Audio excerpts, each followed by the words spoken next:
పీల్చుకుంటారా? ఎవరికి ఉండాలి శ్రద్ధ? ఊపిరి తీసుకోకపోతే ఏమవుతుంది?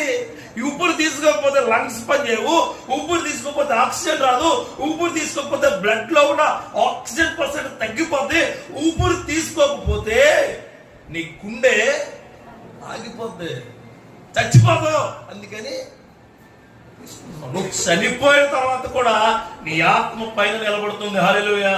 నీ చనిపోయిన తర్వాత ఆయన దగ్గర నీ ఆత్మ కొద్దిగా పద్ధతిగా పరిశుద్ధాత్మ శక్తితో కట్టబడుతుంది. అందుకే మనం ప్రార్థనలో శ్రద్ధ ఉండాలి, బైబిల్ చదవడంలో శ్రద్ధ ఉండాలా, నువ్వు చర్చికి రావడంలో శ్రద్ధ వహించాలా. కాళ్ళ మీద పడిను, ఆయన కాళ్ళు పడుకుని ఉండొచ్చు, ఆయన కూర్చొని ఉండొచ్చు, ఎట్లయినా ఉండొచ్చు, కానీ ఆవిడికి కనిపించేట కాళ్ళు మాత్రమే. కొంతమందికి ఏం కనిపించట్లేదు.